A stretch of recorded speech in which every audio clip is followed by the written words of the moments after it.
Golden Retriever ay ninunguya ang tagiliran ng isang Siberian.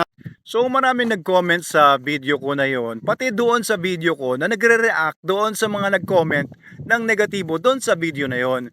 Ang totoo niyan, ang dami nagko-comment na ang totoong storya daw, eto sabi nila, tignan nyo kung mapaniniwalaan ninyo. Yung aso daw na Siberian Husky ay kaibigan nung Golden Retriever. Supposedly, no? Tapos nasagasaan daw yung Siberian Husky. Ngayon, yung Siberian Husky, sinusubukan i-save o isalba ng Golden Retriever sa pamamagitan ng pagkagat sa metyan niya para daw mapigilan yung pagdurugo. Ngayon, ewan ko, no? So far-fetched yung kwento na yon, pero I always learn something new every day. I'm always open to new conspiracy theories such as that. Pero hindi ko alam, ano palagay ninyo?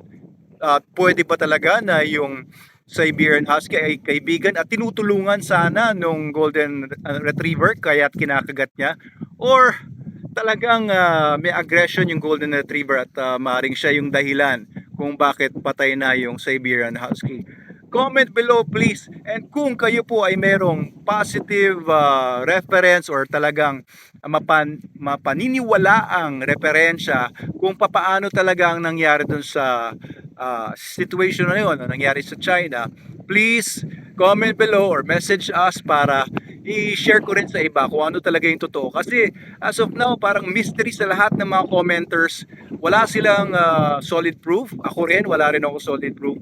So kung meron man kayo information tungkol dito, if you're in China or you know the Chinese lady, maybe she knows what really happened and she can tell us all about it. Yun lang po. Mabuhay kayo.